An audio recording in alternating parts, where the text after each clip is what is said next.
Nidhi Sani, an author, a communication skills trainer, an educator, and a life coach from Noida. I welcome you all to Enarch Power Talks. I want to start by asking you a simple question. Have you ever felt a blast of energy when someone simply walks into the room? There might be a lot of people already present, but when that one person walks into the room, the whole aura changes. It just lifts up. Have you ever thought why that happens? Well, the answer is simple. They are a ball of energy. Their sheer attitude, it oozes so much of energy that it transfers onto the other person. You are so easily whisked away into their aura, you feel connected to that person and you want to be just around them. There's some kind of magic that happens. Now let's go to another situation. Sometimes you're feeling awesome and then somebody walks into the room and right away the whole aura, everything, it just feels heavy. Everything is pulled down. You feel so heavy and worn out. There's no reason to even explain that feeling. Ever thought why that happens? Well, the answer to that is also very simple. My dear educators, it's the vibes you feel around some people that make you feel the way you do, good or bad. It's the energy. And the energy is contagious, good or bad, but it is contagious. So make sure your energy is worth it. Like it or not, but as an educator, you have a significant impact on the energy of the people around you. And the people around us are actually the students. You're either generating passion, enthusiasm, and a drive in them, or you're just sucking it out. You know what? When I think of my teachers or educators during my school time and college, I can only remember the ones who were really strict and maybe made my life really difficult, or the ones who were full of energy and motivation. And I'm sure if you sit down to think, you will also be remembering only these two types of educators. But the closest to my heart are actually the ones who were so full of energy. The moment they would walk into the classroom, that whole space would just light up. And even beyond the classroom space, their aura, their energy, it was just simply contagious. And I still remember me and my friends, we would look out for those teachers and we would just want to spend time with them. Only because they were so energetic and positive, we would feel nice around them.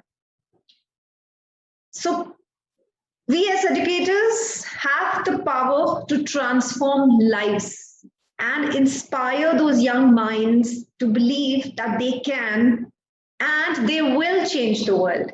Somebody needs to believe in us. As an educator, it is very important to walk into that space, not just with the knowledge that you possess, having mastery over your subject, not just with that, but with a positive attitude, your positive energy.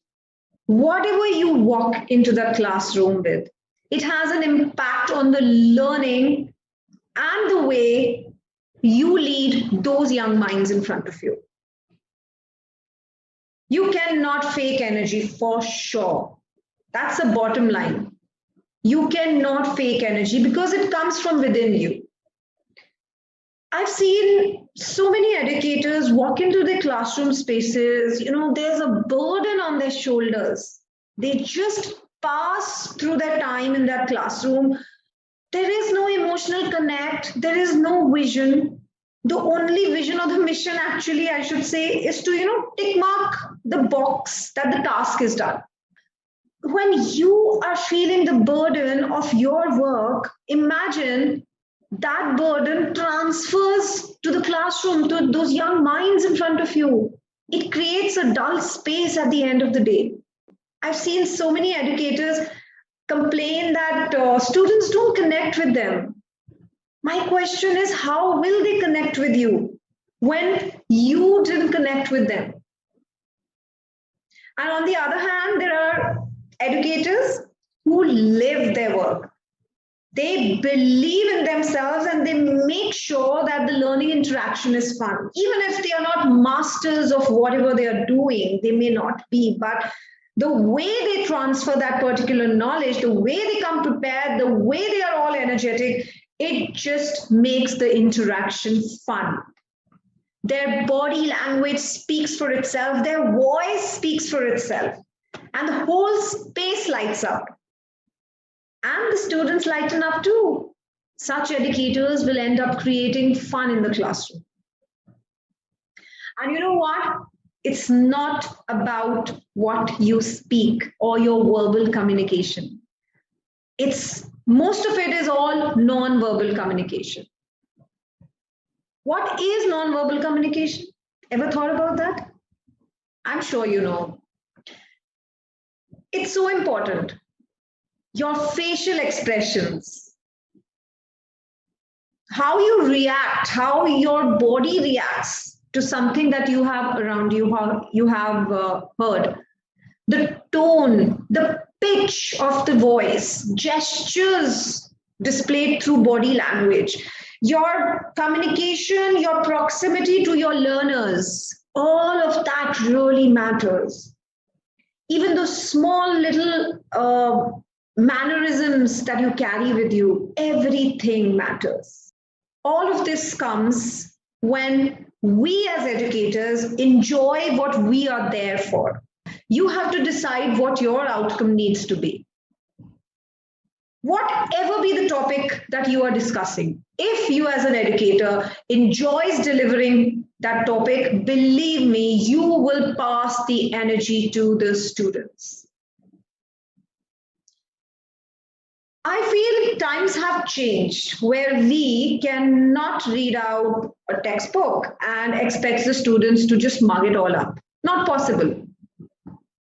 It was a boring method even in the past, and way forward, it is definitely not going to work. This method needs to be refurbished. Of course, slow and steady, but the change is visible, and the way the teaching and learning happens today is definitely changing. Even as educators, we cannot teach topics and concepts in isolation anymore, because then the students really don't connect. The energy is not passed on. That needs to be connected to real life. I'm sure most of us are trying, but we need to just make it a habit and a part of the way we present the topic to the students. We have to make it interesting through stories. Ask students to talk about how any concept or topic reflects in their life. I remember when I used to teach the topic related to the states of matter, solid, liquid, and gases to my students, I would use all types of life examples with them. When we would teach how gas molecules travel, I would actually burn a camphor in the classroom and talk about how all of this is happening. How is the smell being carried so far away? We would talk and discuss why chapatis would puff up. And that discussion would lead them to understanding the process of evaporation. In fact, I remember we would have groups talking about different events around us related to the topic, and then share it with the whole class. So the whole class would be buzzing. There's to be so much positive energy. Everybody would be sharing whatever they're thinking. And, it's like, bees around in the whole classroom. It was really, really cool. And when we would do social studies, each topic was covered through stories, and they would understand it perfectly well, and they would look forward for more.